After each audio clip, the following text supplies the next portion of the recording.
right, y'all ready? Ready to roll, Fred? Let's go. What's happening, everybody? Welcome to yet another edition of the illustrious sexual... Nah, not really. But the illustrious F.A.R.SiGHT Report. What's happening, Fred? What's going on, bro? How you doing? How you doing? I'm great. You know, I'm ready to get... Let's see our IG crowd over there, too. What's happening, everybody, in IG? You guys get a behind-the-scenes look. Watch us on Facebook and get the full-screen HD fucking experience. But we want to make sure you guys are included as well. So welcome to you guys, too. But I'm not going to be scooting over here the whole damn time. He's getting old, so that's kind of IG is like fuck with the ratio, so you can actually go... go hip out, bro. I get it. So you can go portrait and landscape. Okay. You know, just saying. I got good hips, man. I was a DB. You know what I'm saying? DB, and you know, I got a little Spanish blood in me, so you know, I got, It's about the D and the B. Yeah, taking pictures. Hey, so it's been a week, man. Yeah, it's been a week. How you doing? Good, man. Just a lot moving parts. I think we had a pretty good event Thursday. Shout out to everybody who was there. Yes. And it was really intense as far as just the energy. It was the unique thing about it was I could feel the cohesion with everybody. To me, that was important. Yeah, absolutely. It was really, really good to connect with the community. Like overall, it was really awesome to see Felicia. She's like one of my closest friends in the industry, extended family. Felicia Carbajal, for everybody who didn't check that out, make sure you guys check out our YouTube page. We have the replay on there, also on Facebook. Every last Thursday, we have Cannapreneur. And it's just awesome.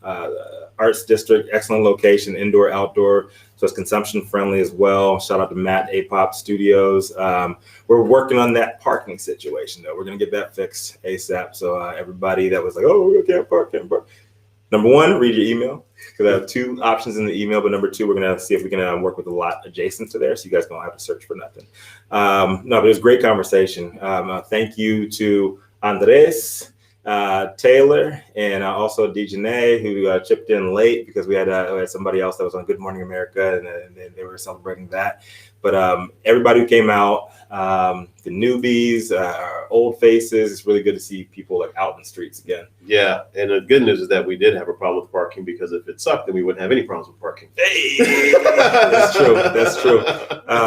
On top of that, you know, it's Father's Day too, man. We didn't get to talk to you guys. We talked to you guys on last Saturday, but we had Father's Day. How's your Father's Day, man? Man, shout out to the people who didn't pull out. It's just a different level. It's a different level when you have kids, man. It's just, you know, pull out game week. Yeah, but when you have kids, it's just a different vibe, and that's what I enjoy, is just watching them grow. And it saddens my heart to see how older they're getting, but I stay the same age, but it's cool. That creepy kid at high school. the cooter. Yeah, cooter. Yeah, exactly. Oh my god. But yeah, no, I had a good. How was yours? It was pretty good, man. Pretty good. We had the double whammy. You know, Juneteenth weekend. I got to celebrate at Lamitte Park. Lamitte Rise Up. Big up to DJ Quest Coast, Keega Keith for actually putting us onto that. A lot of cannabis brands were out there to support them, see what they're got going on. Picked up a couple of new sponsors for us. Also from I think it was like over like 200 vendors. Wow. At that event, and it's like free, great for the community. Everything was helping out Black businesses. We went back on Sunday morning and just for brunch, because we still wanted to support. And you know, didn't want to put the wife under any more stress. Like, you don't have to cook for me. There's some good food out there, so we did that and just relaxed. You know, got high as fuck, relaxed, and just got some family time in, which is much needed. A lot of us, we are workaholics, and we got to make sure we have that balance, man. The balance is fucking tough, especially when you're entrepreneurs like we are, man. You know? Yeah. So that's why I focus on the integrated lifestyle versus balance. So hey, fuck your balance. We don't wear New Balance around here. But it's true though, just like you said, because we both work hard. I also like to work smart, but also like to focus in on family too, because that's my why. So I gotta put them first. So in addition to God, obviously, but sometimes it's not that obvious. Yeah, and sometimes, you know, to achieve that balance, these little cheat codes, get a little Delta 8, you know. Mm-hmm. So you asking for a friend or making a statement for a friend? So we have some good conversation tracks. Good conversation we're going to have today. Very, very loaded conversations, I should say. First of all, A couple of big things that we could talk about is Leafly. So Leafly came out with a ranked social justice. They scored like social justice initiatives in the legalized states, right? And they had a very, very, very peculiar list here, right? So cannabis equity score by state. Number 1, Colorado. It's fucking crazy because Colorado didn't even have an equity program until last year, and it was like an afterthought, and they were the first ones to go legal. So, so I don't know if it's just the list that is laughable, or it's just like it's the rest of the industry that can't get their shit together. I'm processing that. Like I said, there's nothing scripted here, so this is the first time I'm hearing about it. Right. I think it's a little bit of both. I'd say it's more the industry because people are trying shit and it's not working. We were talking about like last week, Detroit totally fell off of the social equity wagon. Wow. It was deemed unconstitutional. But let's go over the top 7. 7 is my favorite number. So Colorado number 1, California number 2, Illinois number 3. Illinois. Illinois had, or Chicago at least, 75 social equity licenses. 23 of them went out, and none of them to people of color. Yeah. Number 3. New York number 4. New York isn't even online. Yeah. Wow. New Jersey number 5. So did they throw a dartboard and just said the top and just? I don't know. Yeah, I guess it went by the criteria that they use. There's Seeds of Change report that they put out yearly. SJEI, Social Justice, Equity, and Inclusion, identifies 8 distinct strategies for lawmakers to incorporate within cannabis legalization. And here's what they do: mandate automatic expungement, establish equitable cannabis licensing, safeguard rights and accessibility for medical patients, allow home grow, dedicate cannabis tax revenue to healing, not harm, gathering robust data and share it widely. That's fucking bullshit. I'm not sure. Like, what does that even mean? Yeah. Reduce stigma through proactive programs. Again. Support cannabis career development opportunities. Again. So it's very broad data set that they're looking to capture there. Like, it's hard to quantify any of that shit. Sounds like a marketing play to get their name out. So next month we're gonna be coming out with our equity scores. So make sure we're coming out with the CANiVISION and Cannapreneur equity scoring system, and we want you guys to pay us. You see the like real confused look on my face. I'm like, what the fuck just happened? I can't get those 2 minutes back. Right. I hate you forever for that. I know, right? So, but this actually did come out. So there was some good information came out. So 1 in 20 Black Americans hold business equity in any industry. But Black Americans hold business equity in cannabis, 1 in 50 cannabis companies. So we're at negative 200%. Yeah. So if you think shit is going poorly in mainstream America, it's even worse in the cannabis industry. Yet, the base of the industry was built off of the legacy market, Black and brown bodies, like all of that shit. Cannabis companies just, I guess, don't give a fuck. They're just not getting opportunities out to people of color.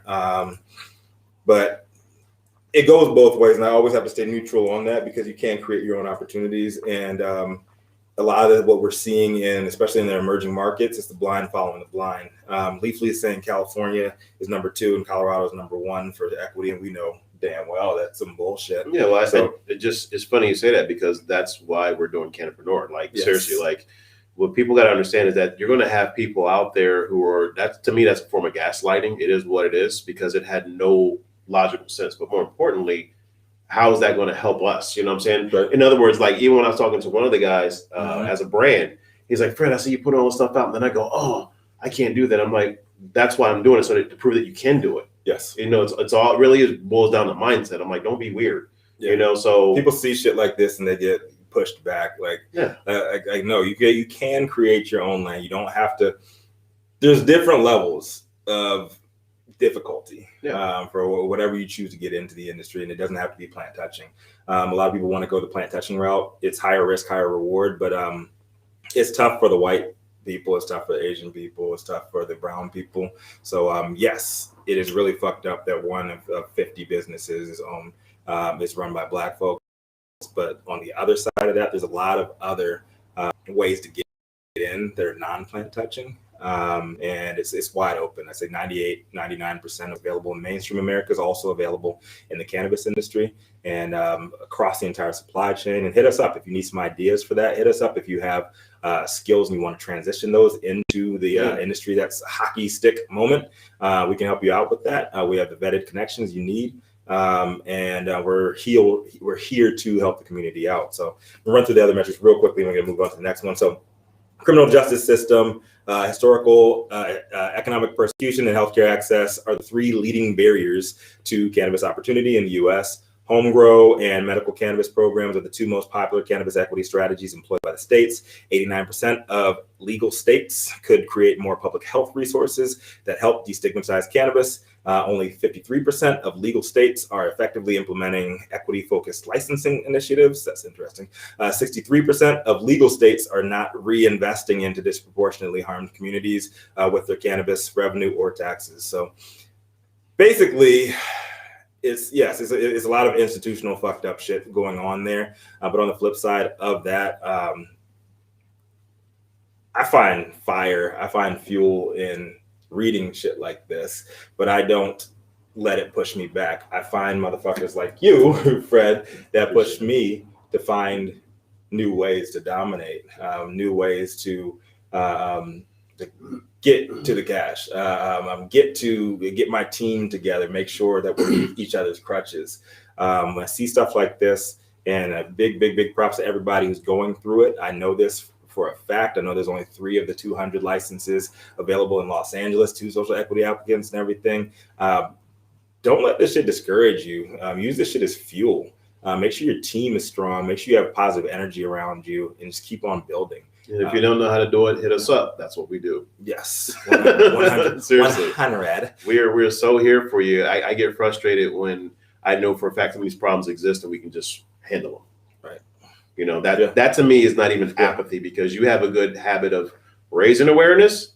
So now let's shift it into cash. Yes. You know, away from the raisins, back to the grapes. And my 2 once was a pineapple. I'm not going down that lane. Nasty. So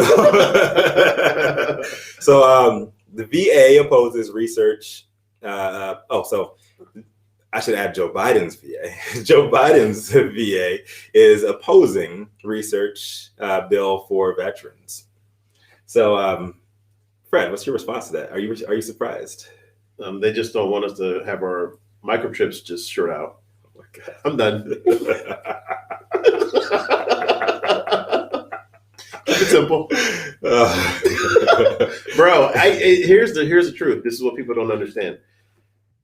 Once you sign that contract, you're no longer under Constitution. You're under Uniform Code of Military Justice, aka socialism. It is what it is. You know what you signed up for in most cases. So to me, it doesn't even register, because then you have people go, oh, well, he doesn't know. I know exactly what I'm talking about. I lived it, so I know it. So it's just like, that's the way the game is played. So we can't sit here and compare it to something that really doesn't exist in that lane. So it is what it is, and it is what we make it. And I got to stand firm on that, because what I'm seeing is this constitutional creep in the Uniform Code of Military Justice. But sometimes you got to get gangster with that ass to keep the Constitution alive. Talk that talk. So it is what it is, you know, and I've played on both sides of the government. I think I'm real qualified to say that, because our government, believe it or not, is really good. The part that y'all see that's fucked up is the part that the government doesn't do. And that commercial break has been brought to you by Fred. Turn to Rico. Rico, speak your truth. It is. You know, you can challenge that. You can see it hidden in plain sight. I mean, what do you think contractors are for? They don't work for the government, but they work close to the government. It's kind of like not being from the east side, but you're near the east side. Adjacent. Exactly. I'm hood. Exactly. Adjacent. Yeah, exactly. So, I mean, that's the game. The game is to be sold, not to be told. So I'm not going to say no more. Hey. It's true, though. It's true. I'm just going it for it is. Because that's what really pisses me off, is the fact that y'all don't understand when to stop.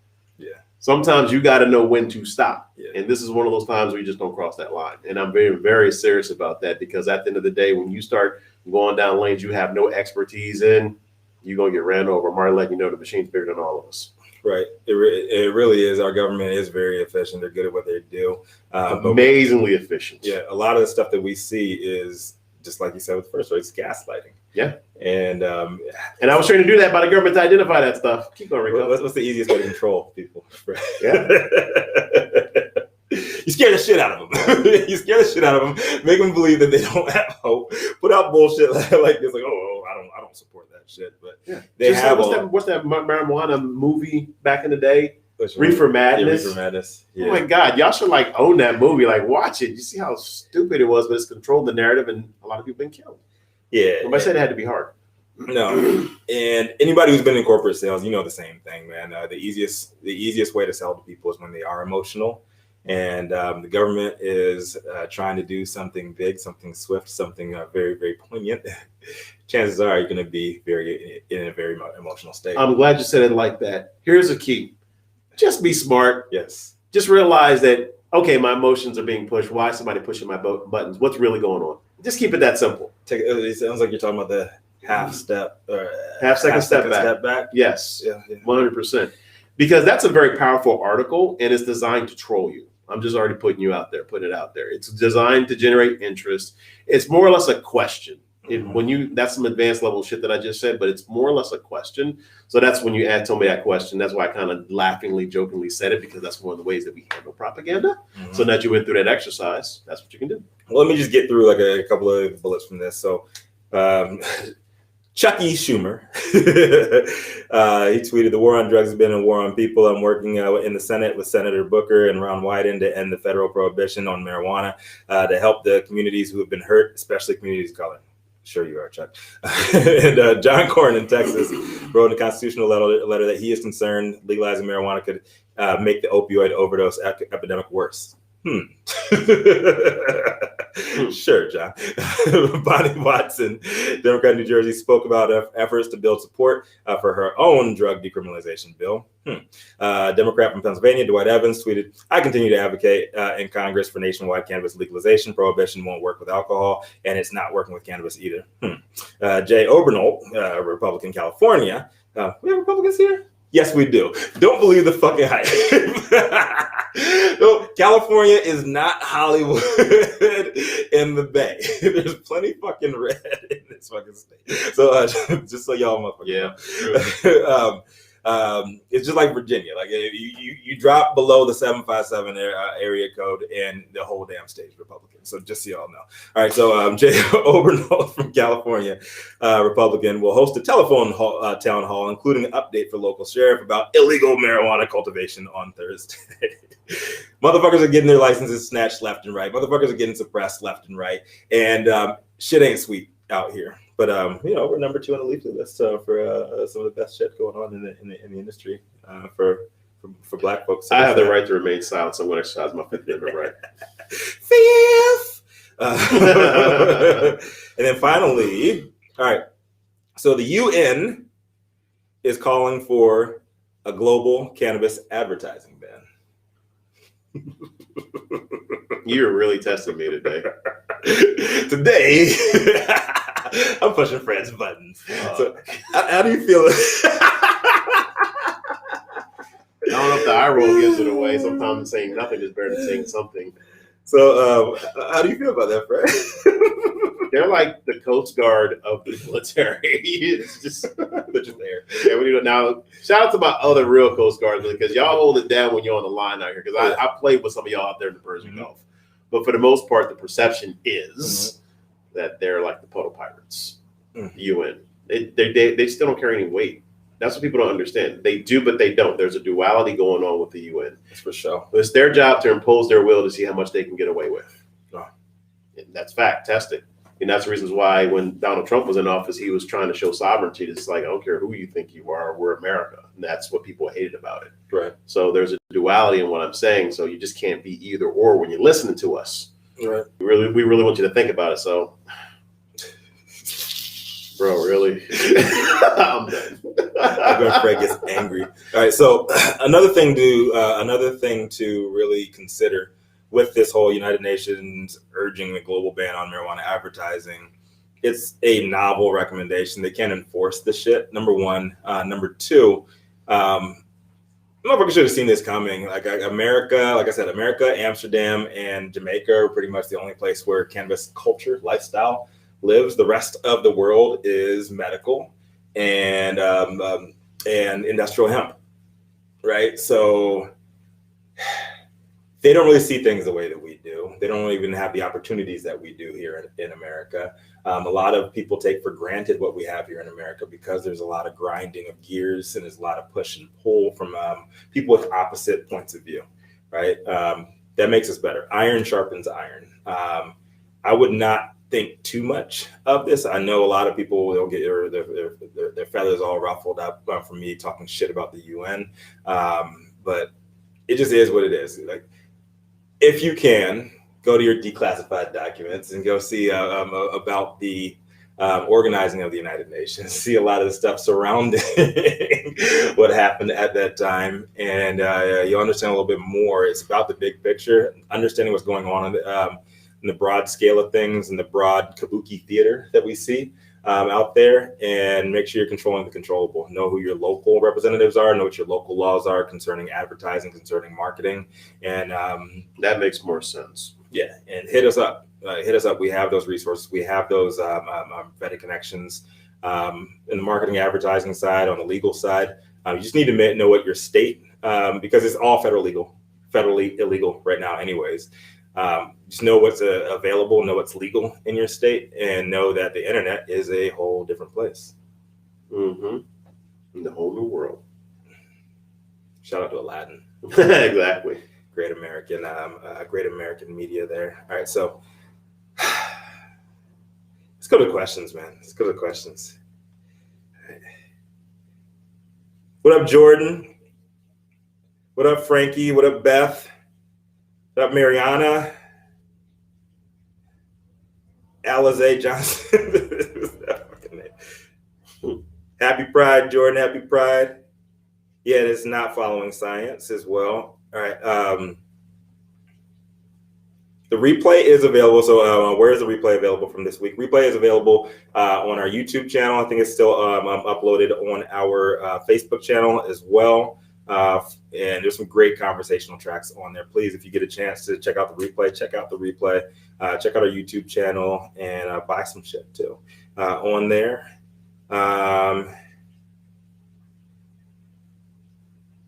Who is Bam? It's funny because if you scroll down on our page, you see the first part of the presentation from this week is Brian Franklin. Brian Franklin, one of our partners. Check out bam.eco. Actually go to our page to check out bam.eco. It's a great rev share opportunity that we are connected with. And he's all about promoting businesses that are tied to communities of color. Great initiative that he has going on right now, feeding making sure the homeless have places to go. If you don't know about the homeless situation that's going on in Los Angeles right now, LA County versus the city of LA. So Villanueva, the sheriff is coming in there, and there's a lot of stuff that he's doing that's ruffling people's feathers because it doesn't look good on TV, period. But what people don't understand is it is not me taking one side or the other. I'm just saying it like it is. LA County has jurisdiction over, they have precedent over LA City. And those of you, I say this all the time, but those of you who are not from Los Angeles, you don't understand. LA is not the second largest city in the US. LA is 92 cities smashed together. We have a huge homeless program, homeless problem going on in Los Angeles, and it has only grown exponentially over the pandemic, and it doesn't look so good, to say the least. Skid Row has grown like 6-7 blocks now. Venice Beach is looking real rough as well. There's people down on the luck. There's people that have mental health issues. There's a lot of crime that's on the rise there. And the facts are people have to live there. And now that we're out of quarantine, there's gonna be a lot of clashing like this. So fucked up part Villanueva came in, Sheriff Villanueva from LA County. He came in there with a cowboy hat. Why? Because he wants to flex. He had a cowboy hat and he came in on the horses, like, yo, we're here to save everybody. Yes, he is up for election too. And but the truth of the matter is, we need to help those people get back on track. It's going to be ugly the way it gets done. Change is never pretty. And on the opposite end of the coin, like, what are we going to do to help people with mental health? What are we going to do to help people with housing when housing is skyrocketing, especially in Los Angeles? What are you going to do when when people have left their cities? And a lot of these folks came in when it was wintertime, and there was nobody patrolling the streets helping these homeless folks out. There's nobody really checking in on them. People just kept on coming out where it's warm. So it's a big issue. It's a big problem, and it's fucked up. So Brian and his initiative with BAM.eco, please go check that out. He's actually trying to help gather a bunch of millionaires and billionaires and try to get private funding into helping that solution, because you're going to see a big fight when it comes to the conservatives and the progressives on how to handle the homeless issue in Los Angeles, and it's just beginning. So that's what BAM is doing. So big shout out to Brian Franklin. Big shout out to everything that you're doing with the community, brother. Appreciate you, man. Love you, man. And one more. What do you guys see? What do you guys see going on next in emerging markets? What is the next hot market? What do you think, Fred? I think that's a brilliant question. I think what we're going to see more of is a crafting of the brands, because now that we have ETFs, like we called back in, I think, like September, October coming through. I knew cannabis was going to be a currency, so you can't play in that lane. But if you look at how even the beverage industry came in, like we call it too, they've got their version of things. And if you're watching in my world how these brands are emerging, they're failing because they're trying to be too much like big corporate cannabis. Yeah. You know, they need to find their lane, and they need to do it specifically with how their brand looks.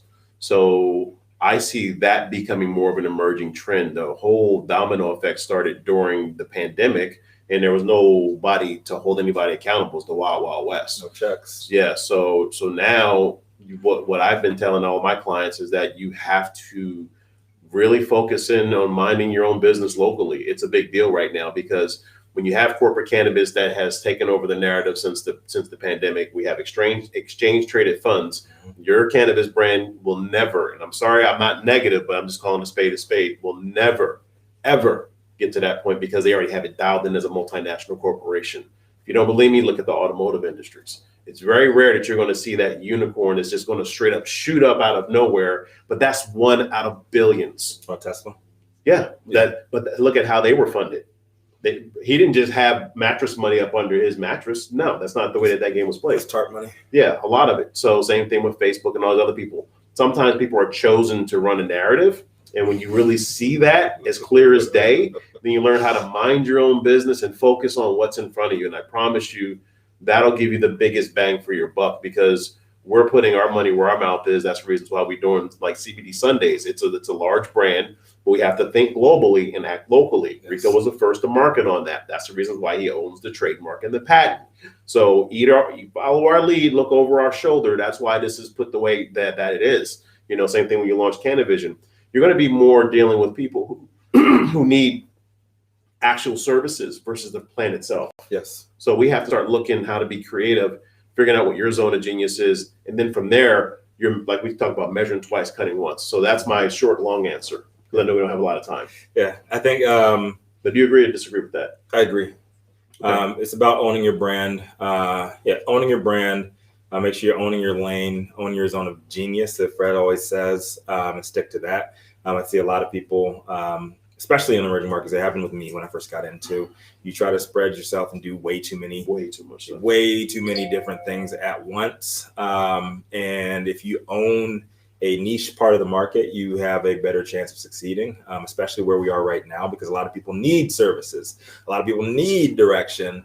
And a lot of people need just like one piece to make their business better. If you own that lane, then you're going to have a lot more success. Regionally, as far as emerging markets, I'm really excited about the South. Alabama came online this week. Really excited to see who comes next down there, whether it's medical or whether it is adult use. We try not to say recreational, okay. Words matter, and I just try to say neutral to make sure that stays out of our lexicon. But isn't that a stereo system? I have that in my car.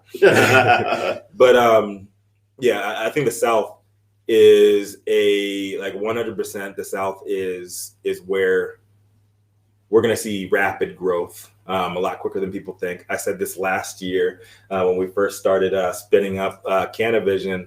Like, the South is to be watched because they have so much land down there, and the price of tobacco is over. Nobody's really smoking anymore. Yeah.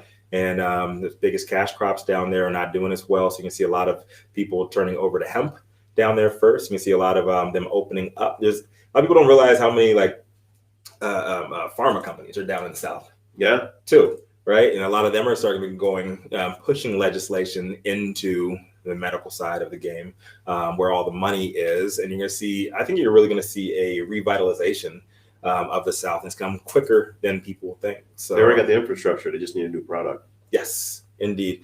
And if you guys didn't know, during the Trump administration, Alabama got rid of their quote unquote illegal immigrants. They got rid of their undocumented immigrants, and all the farms started failing. You think?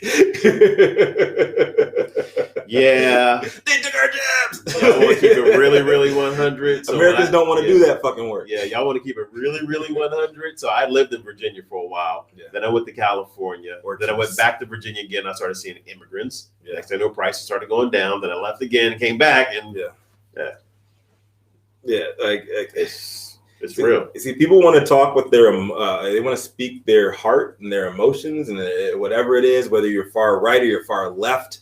But in the reality of the situation is cream, man, cash. Cash is what matters. Yeah, find your lane and play it. Yeah, find your lane, play your lane, and realize where the powers that be, where they're shifting. If it's not aligned with what you're saying, chances are you're going to lose that argument.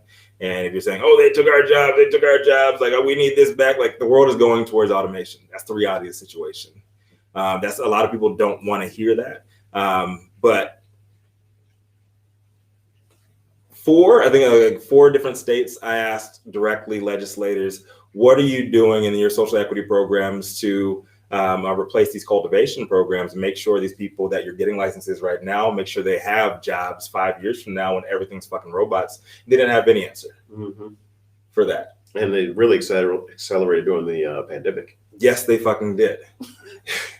Right? Artificial intelligence. That's the way the world is going. Americans are getting softer, right? There's not a lot of salt of the earth type individuals anymore. That's just the reality of the situation. You see the docks closing down, the longshoremen are getting less and less and less jobs because these dangerous jobs can be replaced with robots and automation. And that's the way the country is going. And if you don't know how to shoot a duck, aim in front of that motherfucker, right? Yeah. So we just got to be cognizant of that as citizens, as people within the cannabis community. That applies to us more than anything else, because we are the hottest industry on earth right now, which means we're going to be accelerating, leapfrogging a lot of these technologies in other spaces. And once legalization comes on board, you better believe there's going to be programs in place, mandates in place to make sure that you have XYZ in place. Yep. The DEA is already taken over lab testing for hemp. I don't want to send any shout outs. This is public information. I'm not even giving no behind the scenes bullshit. Check that out. The DEA, as of December 2022, the DEA will be taking over all hemp lab testing. If you think that federal legalization is going to happen after December 2022, I got $20. Let's put it on that, man. I got 5 on it. Yeah, 5. Hey. Shout out to Loonies. So, last but not least, What we got going on, Fred? What we got next? Turning to weather, are you talking about events? Or are you talking about? I'm talking about, yes. Oh. It ain't Tuesday, but let's talk about it. We got coming up next, Fred. For the good people at home, so we can give them a good call to action. Oh. Well, we did have a clutch CBD Sundays we're actually throwing tomorrow because we have people who are still in our founders program, and we want to make sure that they actually can do it in a safe, transparent, vulnerable environment. So as they're scaling their businesses out, they'll have a chance to really, really do it with total intention, and they will get exactly what they came for. Because I am tired of seeing people throwing money at shit and it's not working.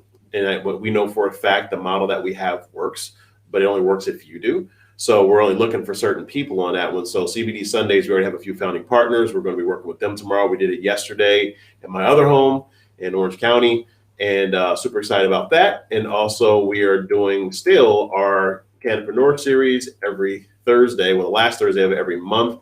We are working on just getting the parking situation handled. But for the most part, we need to hear from you exactly what you want. We already have ideas and things that we know work, but they don't matter if you don't want them. So let us know.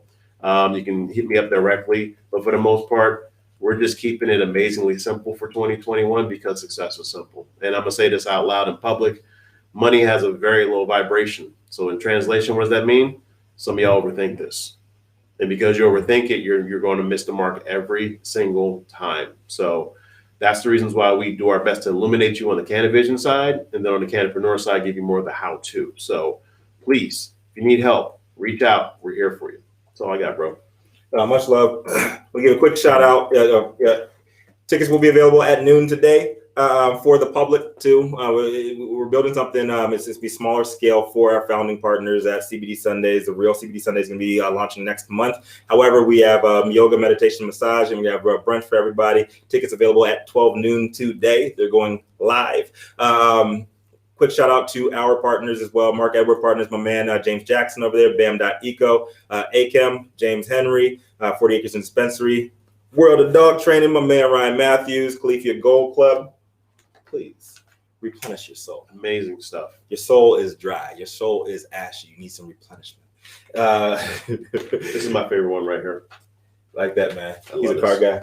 And shout out to Hush Chicago. Our partners out in Chicago, CANiVISION representing, and please check out. They got some new shit on YouTube also. So please, a big shout out to K Billy and out there, Chris Jackson, Raj Shander, Joe Stallsworth, Meg McKeithen, like the whole fucking crew across the U.S. And big shout out to Maison Tight. Been hearing a lot of people. Oh yeah, you guys see this? So. It's one of my favorite sleeveless hoodies. You know, I got the sleeves on this morning because it's cold this morning. A lot of people don't realize LA is a desert. It's cold, but I'm going to be taking this off so I can have the guns out because the sun's out. But also, you guys see, I was able to put receipts in there too. My weed stash in there with the courtesy pouch. Yeah. So not only do you have like the hoodies that we got the our patented hoodies, but we also, you can actually put these in to your favorite hoodie also. So we had a question about that last week, and I said that I would do this on air, show them how it works on a hoodie that's not one of ours. Mm-hmm. So you can use that. Go get a hoodie. They're on sale online. We have a few left online. And what we do have, we have a few of those left online. We have a bunch of t-shirts left online. We're re-upping on those. We have another order of like 2,000 coming in end of next month, I believe. And we're taking care of everybody who had their orders. And finally, life gives you no place to fucking turn, Fred. Where the fuck you going, man? I turn life up. We turn it up. Let's go. Turn it up. I'll beat the pussy.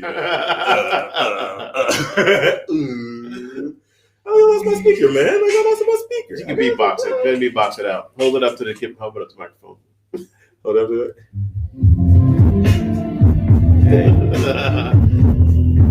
Smooth shit, man.